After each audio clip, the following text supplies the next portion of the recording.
and welcome. So, this is going to be a codex reading. We're pausing in the middle of exploring this dungeon to review what we have learned so far. Alright, what do we have here? Dragon.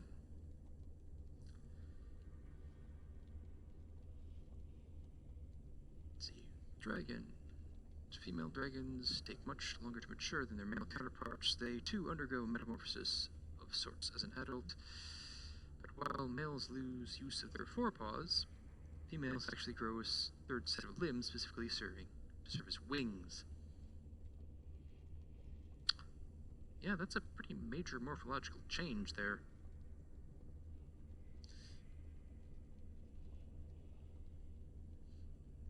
Yeah, I mean, I know if there's some discussion about, like, birds, possibly some other reptiles, like going through major changes like later in their life when they hit maturity, but I don't think it's ever been to the extent of growing an entire new set of limbs. Young females will travel great distances looking for a suitable nesting site because of their nomadic habits. These are the dragons most frequently encountered by man.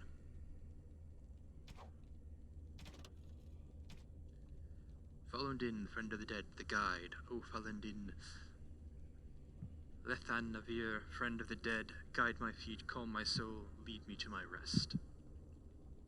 In ancient times, the people were ageless and eternal, and instead of dying, they would enter Uthenera, the long sleep, and walk the shifting paths beyond the veil with Falundin and his brother Durthaman. Those elders would learn the secrets of dreams, and some return to the people with newfound knowledge. Okay, that's interesting. My understanding is that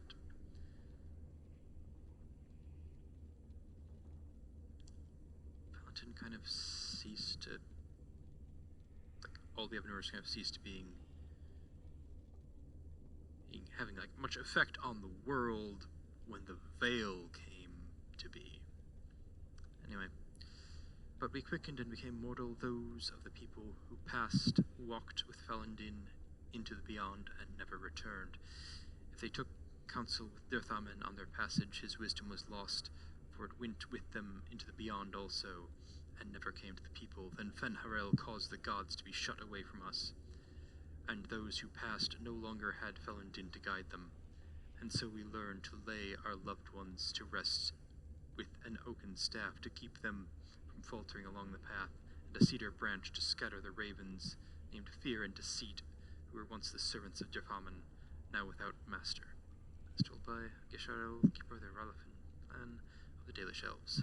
Alright, what do we got here?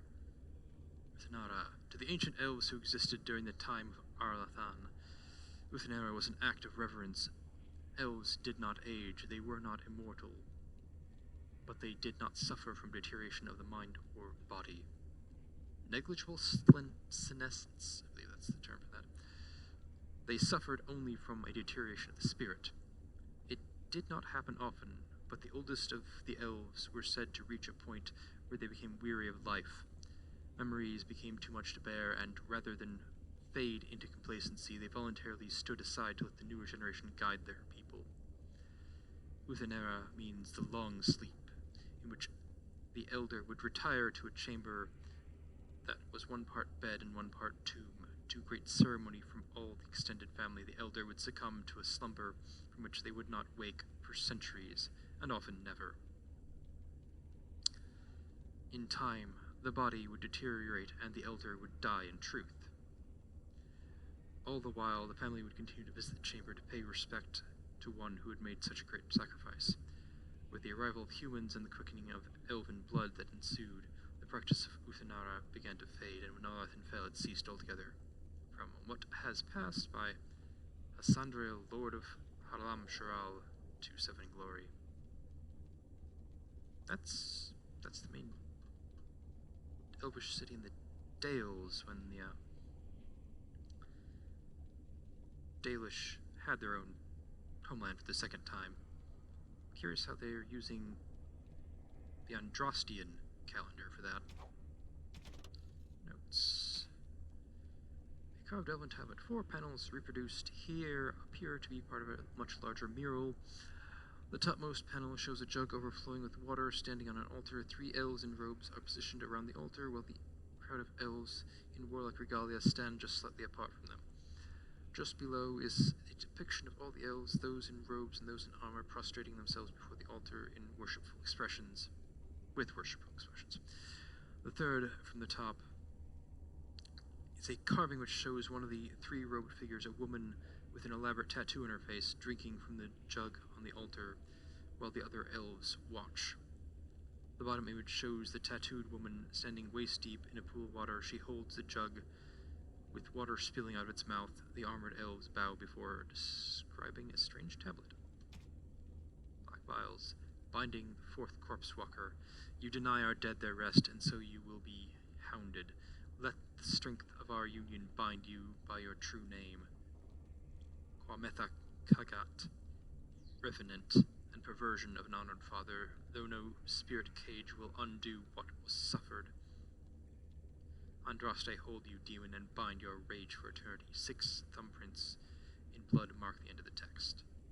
Interesting. Let's interrupt us. Let's see.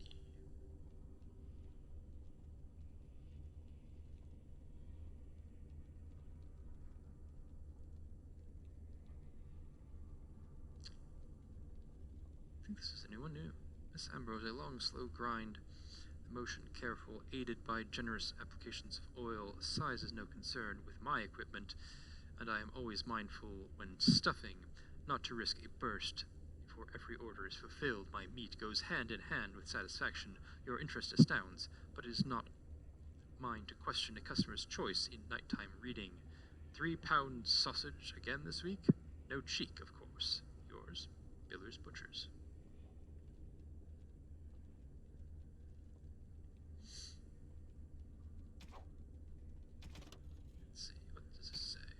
Unbound, the writers follow after every town ever since my lucky break deciphering the story. As I see it now, how they take the locals closest to me, preventing rest or kinship. I thought this a road to glory, but I am dogged at every step by his talons. Raxkang, curse his name and deny the day I heard it. Journal excerpt from an unnamed long-dead adventure.